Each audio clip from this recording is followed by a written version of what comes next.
update natin para sa lagay ng ating panahon ngayong umaga po ng June 30, 2024 na kung saan sa ngayon ay patuloy pa rin po na mayroong intertropical convergence zone na nag-i-extend pa rin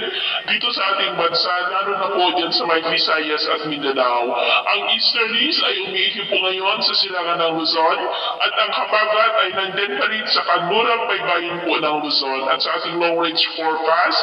ay wala pa rin bagyo na namamataan na tatawid dito sa ating bansa hanggang sa susunod na 2 linggo, pero hindi pa rin inaalis ang posibilidad na may sama ng panahon o LPA na mabubuo sa silangan po ng ating bansa sa susunod na mga araw, lalo na at patuloy ang pag-ila ng ITCZ.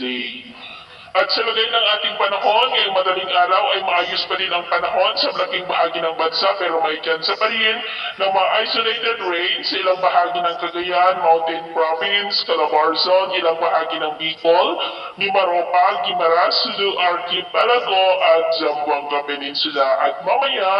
ay sisikat pa rin ang araw sa malaking bahagi ng bansa, mainit at malinsangan ang panahon, pero may tsansa pa rin ng walang na kalangitan with isolated rain sa ilang bahagi ng Southern Quezon, Camarines Sur, Catanduanes, San Jose sa may Mindoro, Northern Palawan, Aklan, Sulu Archipelago at Zamboanga Peninsula.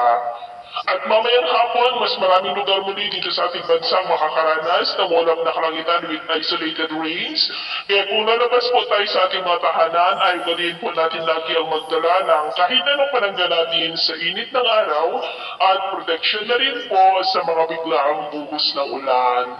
At sa atin naman pong mga baybayin, wala po tayong nakataas na namang gale warning signals, pero may pag-iingat lamang po kung papalaod tayo para mas makaiwas sa mga sakunang pangkaragatan.